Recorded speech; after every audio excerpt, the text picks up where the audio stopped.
Um,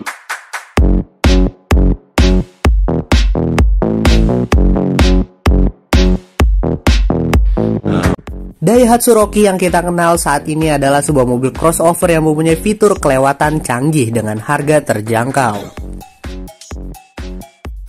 Nama Rocky di dunia terutama di Indonesia sudah sangat familiar, bukan karena namanya sama membatunya Patrick, tapi emang ini mobil dari dulu bisa dibilang mempunyai keunikan dan keasikan dalam mengemudinya. Apalagi nama Rocky bukan hanya muncul di tahun 2000-an, namun jauh sebelum Innova menjadi mobil mewah, nama Rocky sudah tenar di tanah air. Mau tahu gimana sejarah dari mobil ini? Langsung aja kita bahas sejarah Daihatsu Rocky yang muter-muter sama mobil satunya.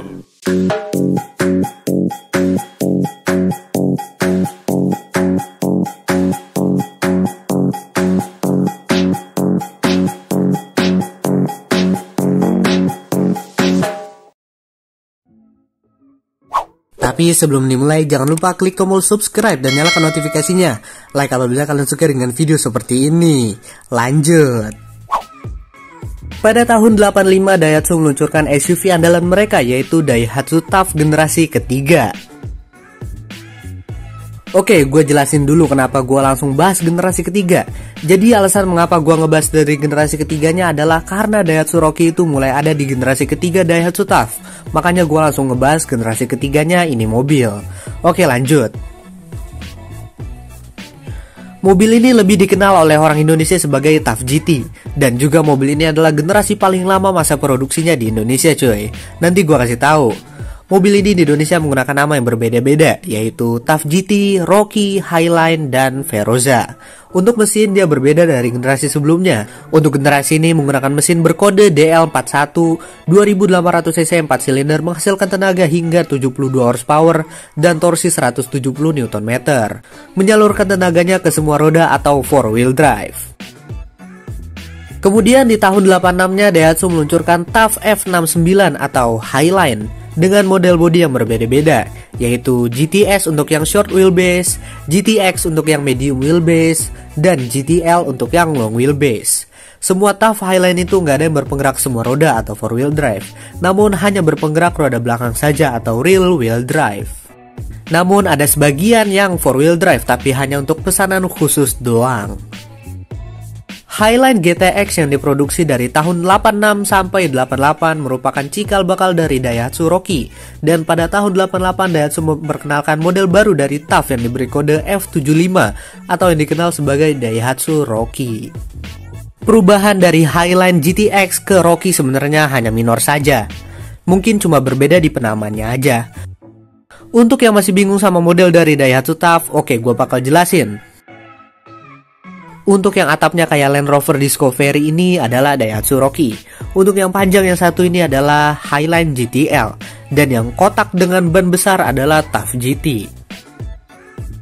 Saat kemunculannya Daihatsu Rocky, semua mesin yang ada di TAF ini diganti dengan mesin baru berkode DL42 dan mengubah transmisinya menjadi 5 percepatan yang tadinya hanya 4 percepatan saja. Gitu cuy.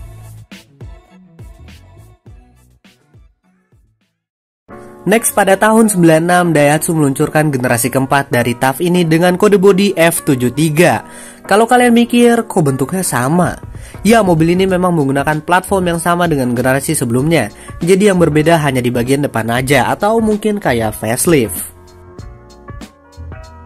Untuk bagian kaki-kaki juga dia udah diperbarui dengan menggunakan suspensi independen untuk yang depan dan perkeong untuk yang belakang, yang membuat bantingan dari mobil ini lebih nyaman dari generasi sebelumnya.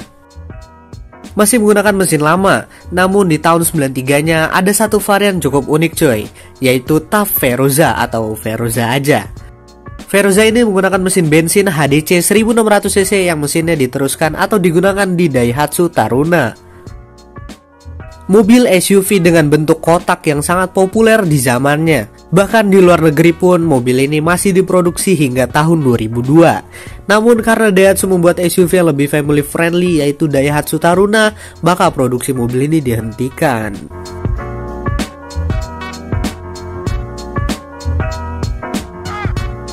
Oke, gue mau kasih tahu sesuatu tentang sejarah dari mobil ini. Karena gue udah pernah ngebahas sejarah dari Toyota Rush dan Daihatsu Terios, maka terusan dari sejarah Daihatsu Taruna bisa kalian lihat di video tersebut. Terus sekarang mau ngapain? Lah bang, Rocky yang baru mana? Oh iya, lupa. Oke, lanjut. Pada tahun 2017 di Tokyo Motor Show, Daihatsu pertama kalinya memperlihatkan kepada publik sebuah mobil konsep compact yang mempunyai DNA sebagai crossover dengan nama Daihatsu Concept D-N-Track. Daihatsu memperkirakan mobil ini akan menjadi sebuah mobil kei-car, namun ada pilihan untuk non-kei-car-nya.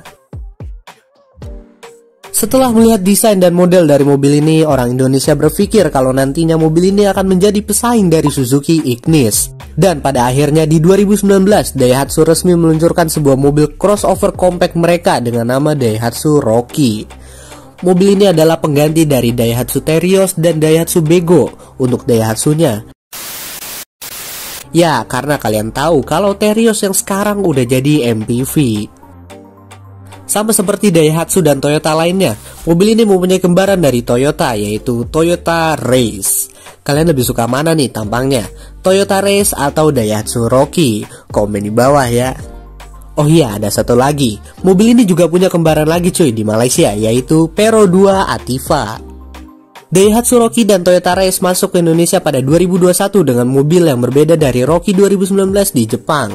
Kalau Rocky di Jepang kode bodinya adalah A200, sedangkan yang masuk ke Indonesia adalah A250 dengan keseluruhan bodi yang lebih besar dari A200, terutama di bagian bumper belakang yang lebih semok cuy.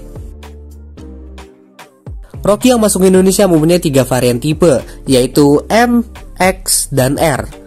Menggunakan mesin 1000cc turbo 3 silinder, menghasilkan tenaga hingga 98 PS dan torsi 149 Nm untuk varian R doang.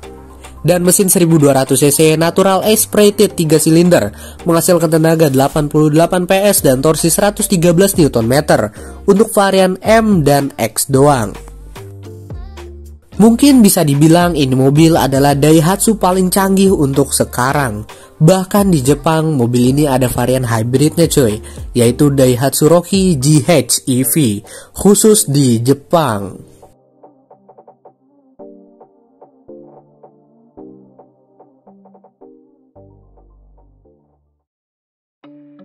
Walaupun sudah meninggalkan desain gagah dan maco, namun Daihatsu menanamkan segudang fitur pada nama Rocky ini.